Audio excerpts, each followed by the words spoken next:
জীবনে এমন একটা মানুষের ভীষণ প্রয়োজন যে কিনা সমস্ত পরিবেশ পরিস্থিতিতে তোমার হাতটা শক্ত করে ধরে রাখবে। তারই আগলে রাখার জন্য তাকে কারোর কাছে কৈফিয়ত দিতে হবে না বা ভয় পেতে হবে না। তার জন্য শক্ত একটা বুকের পাটা থাকে, এরকম মানুষের খুব প্রয়োজন। হ্যালো এভরিওয়ান, আমি পল্লবী, আমার এক নতুন ব্লগে তোমাদের সবাইকে স্বাগত। ছাই পড়ছো? গামছা দিয়ে ছাড়ি? যাও খেলা করে যাও, চলে যাও, যাও ওই ঘরে যাও। আর বিছানার অবস্থা কি? কি করেছো? কি করেছো? Welcome back to the channel. কেমন আছো সবাই? আশা করছি ভালো আছো। আর আমার এক নতুন ভিডিওতে তোমাদের সবাইকে জানাই অনেক অনেক স্বাগত আর ভালোবাসা। এখন বাজে হচ্ছে কটা? 12:30। এখন থেকে ব্লগটা স্টার্ট করছি। এই হোক কি আজকে ব্লগটা তোমাদের ভালো লাগবে, তো ফুল ব্লগটা কন্টিনিউ ওয়াচ করতে শুরু করে দিয়েছি অনেকক্ষণ আগেই। তোমাদের সাথে সকাল থেকে ব্লগটা শেয়ার করা হয়নি, কারণ মোবাইলের চার্জ একেবারেই ছিল না। তো মোবাইলে চার্জটা দিলাম আর এখন রান্নাবান্না শুরু করে দিয়েছি। মামাকে এখন স্নানটা করানো হয় না, আমাকে স্নানটা করাবো আর কি। এখানে হচ্ছে আম কেটে রেখেছি, এটা হচ্ছে এই তোমার চাটনি মতো করবো। তো আমগুলো না একটু কেমন হলুদ হলুদ হয়ে গেছে, তো একটু সেদ্ধ হতে সমস্যা হবে আর কি। আর এখানে ওই ডিমের ঝোল করব পটল দিয়ে, তো পটলগুলো ভাজছি আর কি এখানে, এই যে।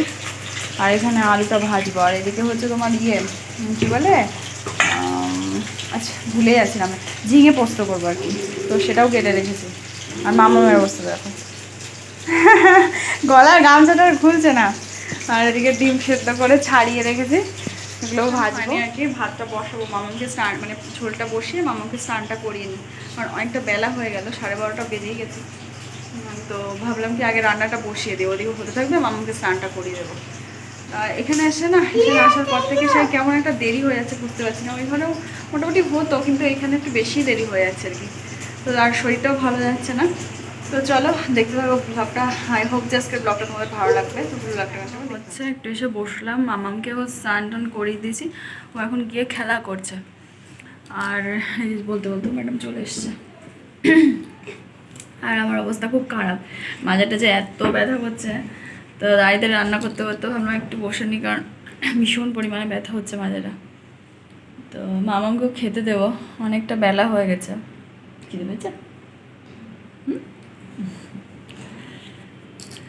আর তুষার আজকাল একটু মানে তাড়াতাড়ি চলে আসছে, ওর অফিসের ছুটি গেছে বলছিল, তো সেই জন্য একটু তাড়াতাড়ি চলে আসছে আর কি। তো ও তো আসার টাইম হয়ে গেছে, আজকে অনেকটা লেট হয়ে গেছে, অনেকটা বলতে গেলে। আর বেশি 3-4 মানে 3 রকমের পদ রয়েছে, তো ওই জন্য একটু বেশি লেট হয়েছে।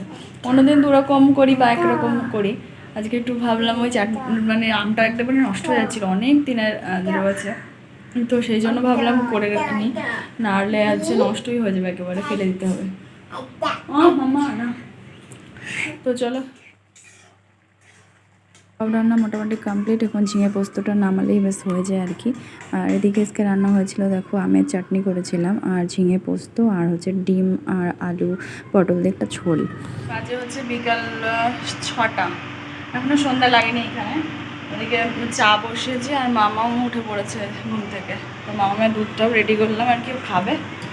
যে ওখানে শুয়ে আছে ম্যাডাম। জল খেয়েছ?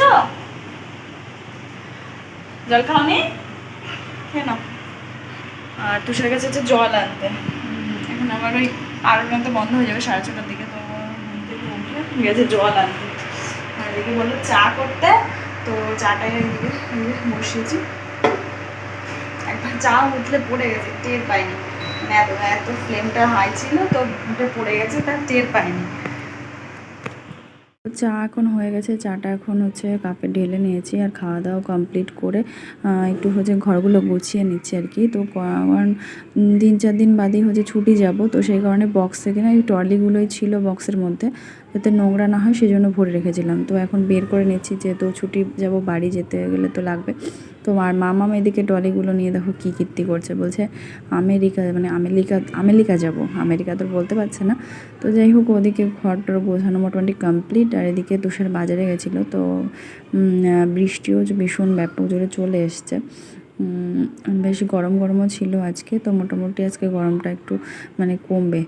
তো ওদিক থেকে বাজার থেকে চলেও এসছে প্রায় তুষার। কার এগুলো? কার? আমার।